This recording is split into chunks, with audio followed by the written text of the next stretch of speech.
everyone. चलो जी, we have already started your chapter number 3, that is issue of share, the most important chapter. मतलब आप ऐसा समझो ये तुम्हें कंपनी लॉ का क्रक्स दे देगा. ये चैप्टर आपको कंपनी लॉ का क्रक्स देगा. यहाँ पे आप क्या क्या चीजें पढ़ने वाले हो कि अगर शेयर इशू करना है, ठीक है, तो कितने टाइप्स की कैपिटल होते हैं, ये क्लासिफिकेशन देखेंगे हम लोग यहाँ पे शेयर कैपिटल का, कि ये जो शेयर कैपिटल है ये कितने टाइप्स में क्लासिफाइड है. ये अनइश्यूड, ठीक है, unpaid, issued, unissued, calls in arrear, फिर यहाँ पे क्या आ जाएगा आपका पेड अप कैपिटल. ये सब होता क्या है ये अपन ने कल देखा, कल का लेक्चर में हमने ये टॉपिक कंप्लीट किया. फिर यहाँ पे आपको देखोगे कि मेथड्स क्या है शेयर्स को जब इशू कर रही है, जब कंपनी शेयर्स को इशू कर रही है, पब्लिक में शेयर इशू करेगी और वो पैसा मंगाएगी, जैसा ना पब्लिक को शेयर इशू करेगी और पब्लिक से पैसा मंगाएगी. तो भाई क्या मेथड्स हैं? एक है पब्लिक को डायरेक्टली ऑफर कर दो, एक है सिर्फ और सिर्फ अपने जो इक्विटी शेयर होल्डर्स है उनको ऑफर करेंगे, एक है अपने पास जो इतने सालों से अपने पास में जो एम्प्लॉयज है जो कंपनी के बेनिफिट के लिए काम करते हैं, हम सिर्फ और सिर्फ हमारे एग्जिस्टिंग एम्प्लॉयज को शेयर देंगे, और एक है प्राइवेट प्लेसमेंट, कुछ चुनिंदा लोगों को हम लोग प्लेसमेंट शेयर देंगे. मुझे एक बात बताना, सबसे पहला पूरे पब्लिक ऑल ओवर इंडिया, पूरा पब्लिक को न्यूज़पेपर में एडवर्टीजमेंट दो, पब्लिक से शेयर मांगो, मतलब पब्लिक को शेयर इशू करो, पब्लिक को ऑफर दो, शेयर इशू करो और पैसा मंगाओ. जो कंपनी के एग्जिस्टिंग शेयर होल्डर है उनको दे दो अधिकार, यहाँ पे राइट इशू, बोनस इशू आ जाएगा. जो कंपनी के एग्जिस्टिंग एम्प्लॉइज है जिन्होंने कंपनी की एक्चुअल में कंपनी के लिए काम किया, खून पसीना एक करके उनके लिए ग्रोथ की है कंपनी की, ठीक है, जो फाइनली कंपनी के ग्रोथ के हकदार है एम्प्लॉइज, उनको दे दो. कंपनी के एग्जिस्टिंग शेयर होल्डर्स को दे दो, कंपनी के एम्प्लॉइज को दे दो, एग्जिस्टिंग एम्प्लॉइज को दे दो, या फिर कुछ चुनिंदा लोग हैं, कुछ रिलेटिव्स हैं आपके, ठीक है, तो उनको प्राइवेटली शेयर्स दो, प्राइवेट प्लेसमेंट करो, ठीक है. तो ये यहाँ पे हम लोग 4 मेथड्स पढ़ने वाले, सिर्फ नाम बताया, अभी कुछ भी नहीं पढ़ना है, ठीक है. फिर और क्या पढ़ेंगे हम लोग, ये जैसे ये टॉपिक आपका खत्म होगा ना, तो अपन बोलते हैं यहाँ पे ये मेथड है इशू करने के, शेयर को शेयर इशू करने के ये 4 मेथड है. Alright, now we have 2 pricing method. Share तो तुम इशू कर दोगे, लेकिन किस प्राइस पे यारो, जब प्राइस की बात आती है तो फिर थोड़ी दिक्कत हो जाती है ये सोच के कि यार अपनी कंपनी की मार्केट में वैल्यू कितनी है. One will be the case कि तुम्हें पता है सब, तुम बोल रहे हो कि नहीं यार ये फिक्स प्राइस है, इसलिए फिक्स प्राइस में मुझे शेयर इशू करना है. दूसरा, आप बोल रहे हो मुझे पता ही नहीं है, मुझे पता नहीं है, मुझे पता करना है. एक बोल रहे हो आप मेरी कंपनी की प्राइस फिक्स है, ये दाम पे मैं जैसे 10 रुपए पे मैं 10 रुपए की फेस वैल्यू पे मैं मार्केट में शेयर इशू कर रहा हूँ, ठीक है. आप फर्स्ट केस में ऐसा बोल रहे हो. दूसरे केस में आप ऐसा बोल रहे हो मुझे पता नहीं है वैल्यू, मुझे मार्केट से पता करना है कि मेरी कंपनी के की वैल्यू कितनी है. फॉर एग्जाम्पल, अगर मैंने मेरी कंपनी के शेयर इशू किए मार्केट में और खूब सारे लोग आके शेयर खरीदते हैं, ओवर सब्सक्राइब हो जाता है, मान लो हमें सिर्फ और सिर्फ 1 लाख ही शेयर देने हैं मार्केट में, 1 लाख का हमने ऑफर रखा है, और हमें जो ऑफर आती है, मतलब हमें जो सब्सक्रिप्शन आता है, लोगों ने जो एप्लीकेशन किया है, लोगों ने अप्लाई किया है, लेट्स से 5 लाख शेयर्स, इतनी मार्केट में डिमांड है बहुत अपने कंपनी की, हमें तो पता ही नहीं था, ठीक है. तो ऐसे केस में प्राइस कितनी रखनी चाहिए, हम लोग यहाँ पे बुक बिल्डिंग मेथड है ये, हम लोग यहाँ पे प्राइस बिल्ड करेंगे. कैसे बिल्ड करेंगे, हम लोग यहाँ पे ना कुछ बिडिंग वगैरह करेंगे. बिडिंग मतलब बोली वोली लगाएंगे, ठीक है. वो बिडिंग के अकॉर्डिंगली अपन यहाँ पे प्राइस फिक्स करेंगे. ये बताती हूँ मैं, ये ऑल टुगेदर डिफरेंट करते हैं. तो आपको 2 चीजें पढ़नी है. मेन कौन सी चीजें पढ़नी है, इशू ऑफ शेयर्स के मेथड क्या है, 4 मेथड. पब्लिक को ऑफर कर दो, एग्जिस्टिंग शेयर इक्विटी शेयर्स को दे दो, अपने एग्जिस्टिंग शेयर होल्डर को दे दो, ठीक है, अपने एग्जिस्टिंग एम्प्लॉइज को आप दे दो, या फिर प्राइवेट प्लेसमेंट कर दो. Done everybody. ये method of issue of share समझो, ठीक है. नाउ अब क्या पढ़ेंगे यार, इनको इश्यू तो करेंगे, ठीक है, ये प्रोसीजर के थ्रू, ये 4 प्रोसेस के थ्रू तुम लोग पैसे मंगवा लोगे, लेकिन कितना पैसा मंगवाना है वो भी तो पता होना चाहिए. तो वो पैसा मंगवाने के 2 मेथड है, 2 प्राइसिंग मेथड्स. ये एक ऑल टुगेदर डिफरेंट टॉपिक है, ठीक है. ऑलराइट, अब यहाँ पे देखो ये सब सेम चल रहा है, एग्जिस्टिंग इक्विटी शेयर होल्डर को, पब्लिक ऑफर को, ये आपका राइट इश्यू, बोनस इश्यू। अब उसके बाद में आप एग्जिस्टिंग एम्प्लॉइज को दोगे तो ये पूरे एग्जिस्टिंग एम्प्लॉइज का टॉपिक चल रहा है। ठीक है, एक बार समझो यहाँ पे पढ़ना क्या अपन को। तो प्राइवेट प्लेसमेंट क्या होता है, प्राइवेट प्लेसमेंट यहाँ पे अपन पढ़ेंगे। ठीक है, उसके बाद यहाँ पे अब जाके आपका वो जो चार्ट था 4 methods of issue of share, वो यहाँ खत्म हो रहा है। अब आप अलॉटमेंट शेयर इशू कर दिए, अब आप शेयर को अलॉट करोगे। फाइनली एप्लीकेशन आ गया, पैसा आ गया, अब आपको शेयर को अलॉटमेंट करना है। तो this will be a new topic, allotment of share. फिर आपका एक न्यू टॉपिक होगा कि आप शेयर को इश्यू करेंगे डीमैट फॉर्म में, तो ये एक आपका नया टॉपिक होगा। अभी एकदम छोटे छोटे पॉइंट करेंगे।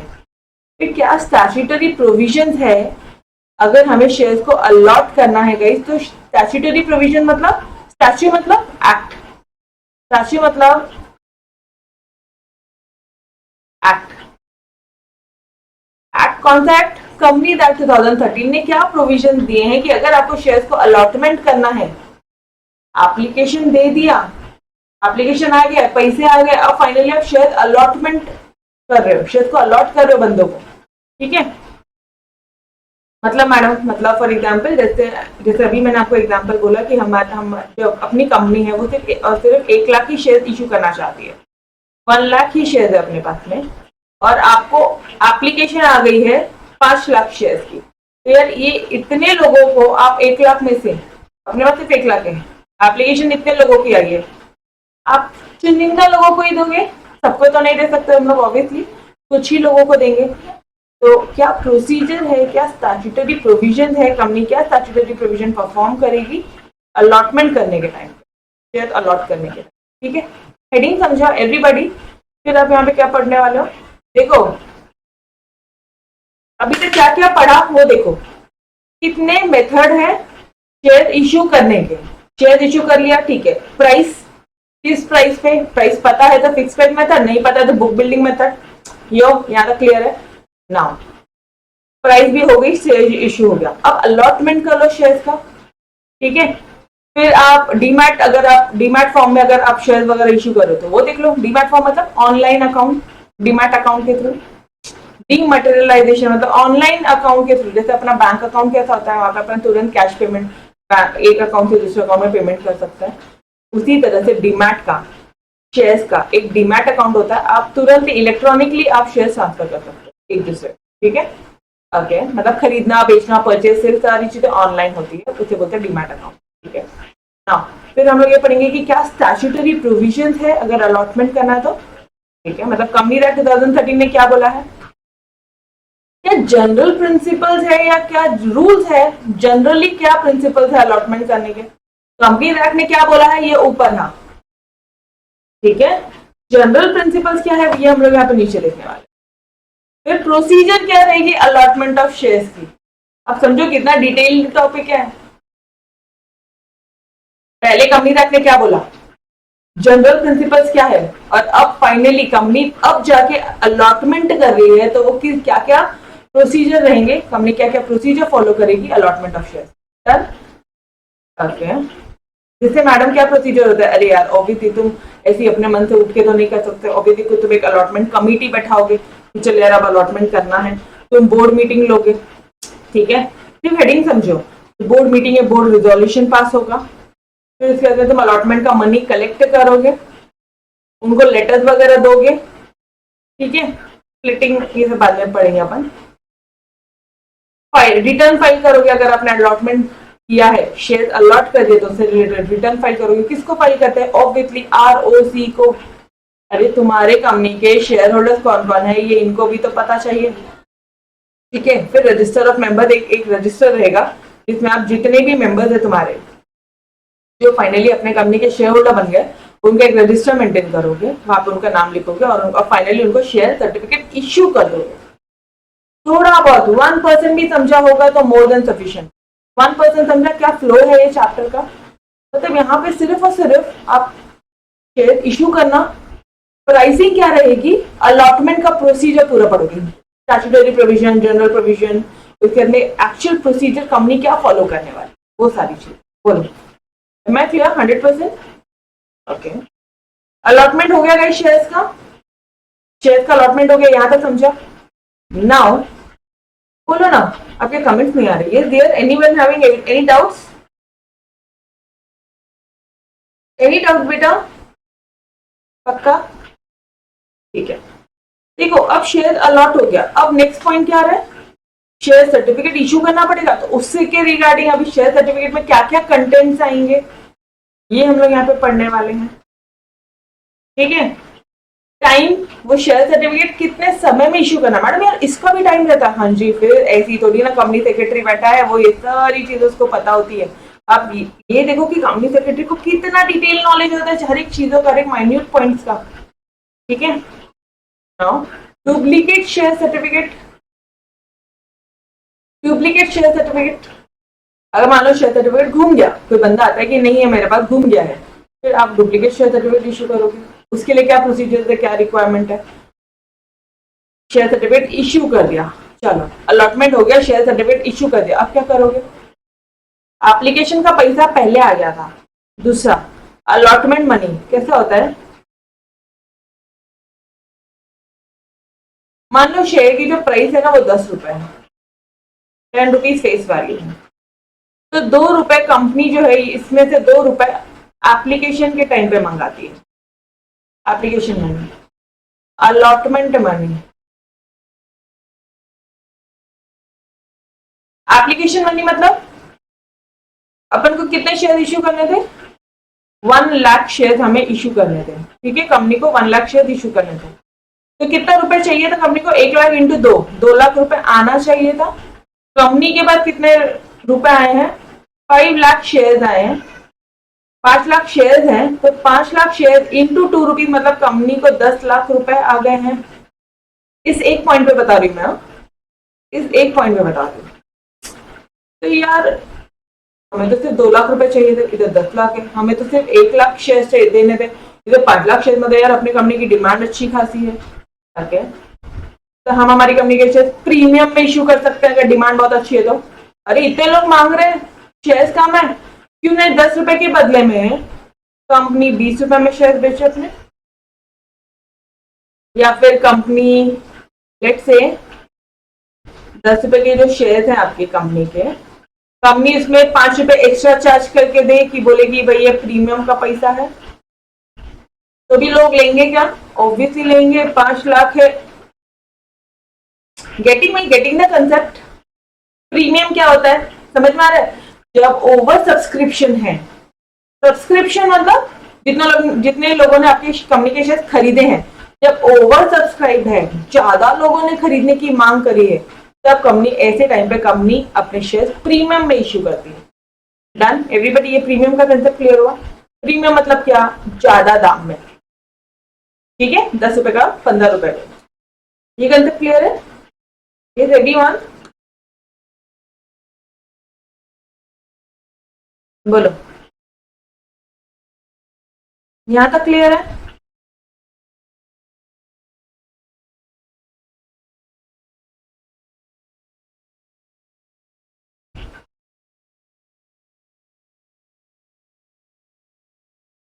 ओके। अगर मान लो 1 लाख शेयर हमें चाहिए इश्यू करना है, हम लोग ऑफर दे रहे हैं, लेकिन हमारे पास सिर्फ और सिर्फ 50,000 शेयर ही आए हैं या 40,000 शेयर के एप्लीकेशन ही आए हैं, तो मतलब अपनी मार्केट में डिमांड बड़ी कम है यार, तो तुम 10 रुपए पे नहीं, तुम 8 रुपए में बेचने के लिए तैयार हो जाओगे कि चल यार 8 पे बेच देते हैं।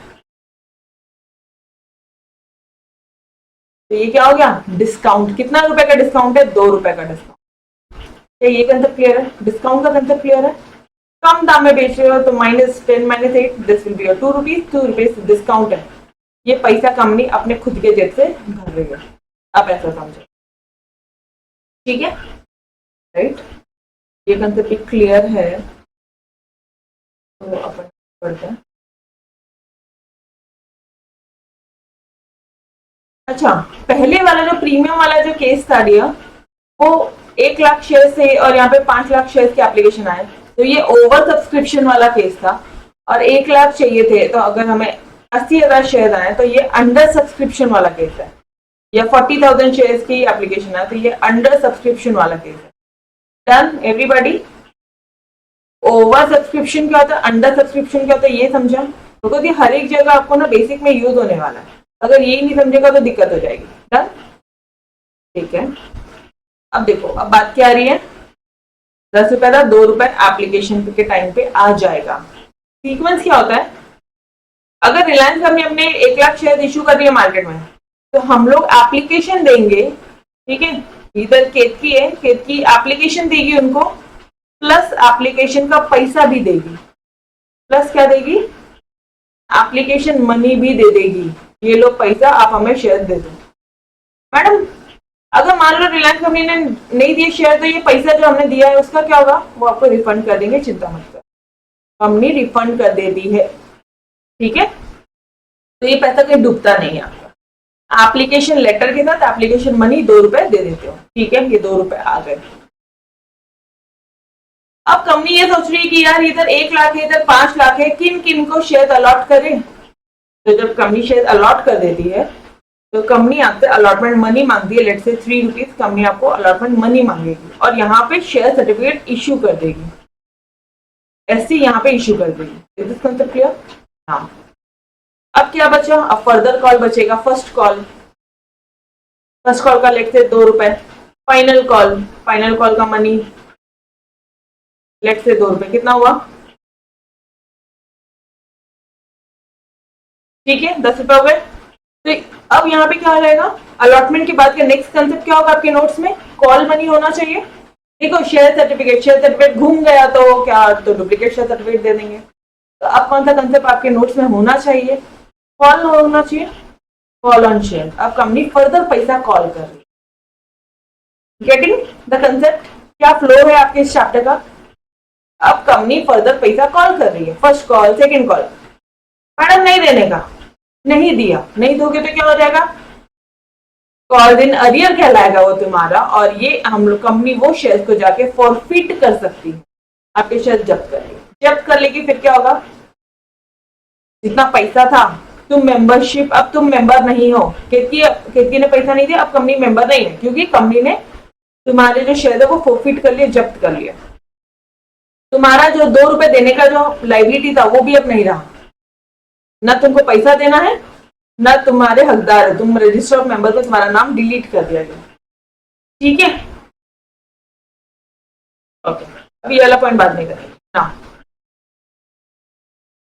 फॉरफिट हो गया शेयर्स, तो कंपनी का वो जो शेयर है वो ऐसे ही रखेगी, वापस से रीइश्यू भी कर सकती है, ठीक है। तो एक पॉइंट होगा आपका रीइश्यू का, राइट, हाँ, ये यहीं पर है पॉइंट, रीइश्यू का पॉइंट ये यहीं पर है।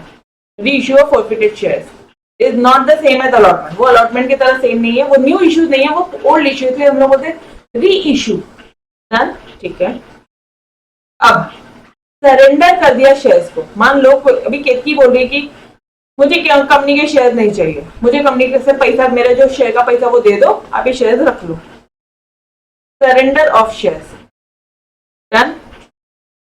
Only partly paid up share can be surrender, सिर्फ और सिर्फ पार्टली, जो मतलब जिसपे 10 रुपए है, अगर मान लो 5 रुपए आ गए, 5 रुपए आना बाकी है, तो यही शेयर सरेंडर होंगे, बाकी सब नहीं। अच्छा, केतकी चाहे तो अपने शेयर ट्रांसफर कर सकती है अपने भाई को, बिंदास कर सकती है, वो ट्रांसफर होगा। और इन केस मान लो किसी जो कोई ओनर है, शेयर होल्डर है, उसकी मान लो डेथ हो जाती है, तो जब ऑटोमेटिकली शेयर ट्रांसफर होता है bye legal way, by law, तो उसे हम लोग ट्रांसमिशन बोलते हैं। ये कंसेप्ट हमने 11th स्टैंडर्ड में ऑलरेडी पढ़ा है। ट्रांसफर क्या होता है, विलिंगली ट्रांसफर करना, और ट्रांसमिशन क्या होता है शेयर्स का, ट्रांसमिशन क्या बताती हूँ, ऊपर के 2 पॉइंट भी बताती हूँ, ब्लैंक ट्रांसफर, फोर्स ट्रांसफर क्या होता है, ट्रांसफर क्या है और ट्रांसमिशन क्या है गाइस।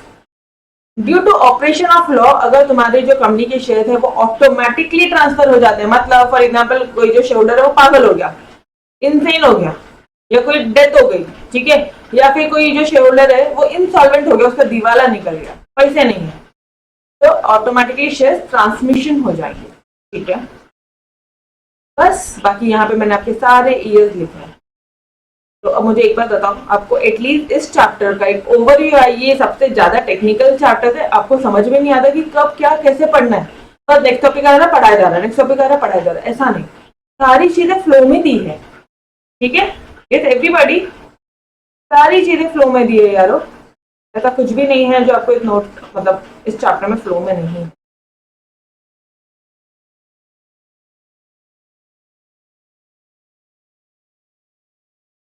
सबसे पहले कितने मेथड है, तो 4 मेथड है जिस तरह से हम लोग शेयर्स को इश्यू करके पैसे मंगा।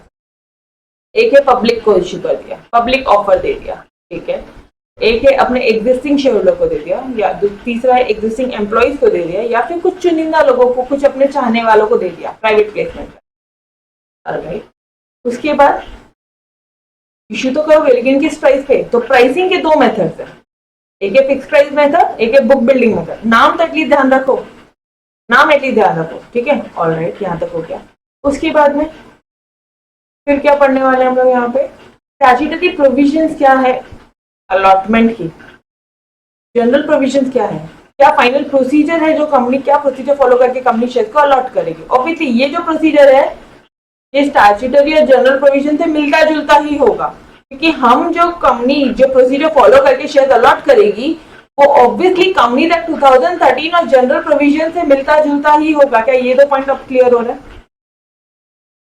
जो मैम कौन सा पॉइंट बता दो आप यहाँ पे देखना, एक्चुअल जो अलॉटमेंट है ना, एक अपन ने पढ़ा था statutory provision for allotment of share, दूसरा पढ़ा जनरल प्रोविजन, जनरल प्रिंसिपल या general rules for allotment of share, और यहाँ पे था कि कंपनी एक्चुअल क्या प्रोसीजर फॉलो कर रही है अलॉटमेंट ऑफ शेयर। मुझे एक बार बताना, कंपनी एक्ट 2013 का स्टैट्यूटरी और जनरल प्रोविजन मिलके ही तो होगा।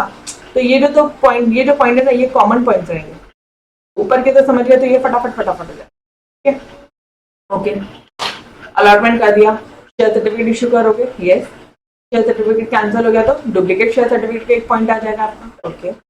फिर आप कॉल करोगे, फर्दर कॉल, पैसा आ गया तो ठीक है, नहीं तो कॉल दिन अरियर हो जाएगा, नहीं तो शेयर को फॉरफिट कर लेना भाई, ठीक है।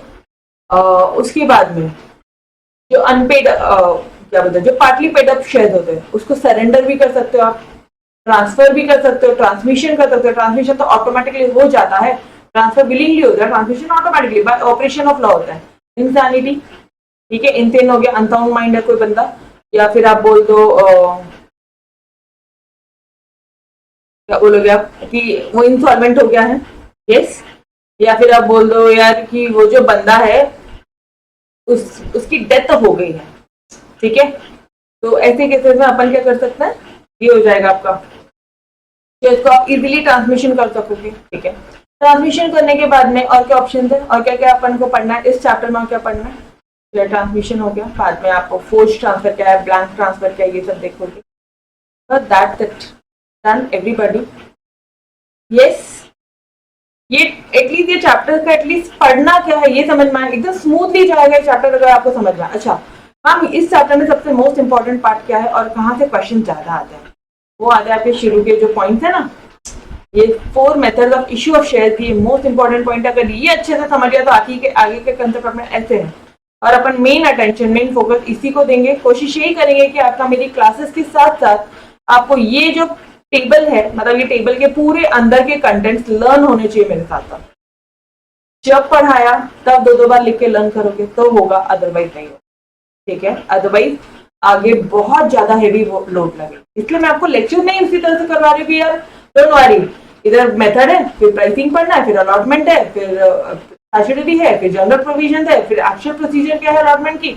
अलॉटमेंट हो गया, शेयर सर्टिफिकेट इशू कर दिया, कॉल दिन अरे नहीं आ गया तो फॉरफिट कर देंगे, फॉरफिट हो गया री इशू कर दोगे, आगे की कहानी चलती रहेगी। ट्रांसफर है, ट्रांसमिशन है, दैट्स इट, डन एवरीबॉडी। तो अपना मेन मोस्ट इंपॉर्टेंट पॉइंट ये है, 70% आपका ये चैप्टर का कंटेंट इस पॉइंट पे है, ठीक है। यस एवरीबॉडी, तो गाइस अपन इसको डिटेल में नेक्स्ट लेक्चर में कंटिन्यू करेंगे। तब तक के लिए अलविदा, bye bye everyone, take care, खुदा हाफिज, बाय बाय।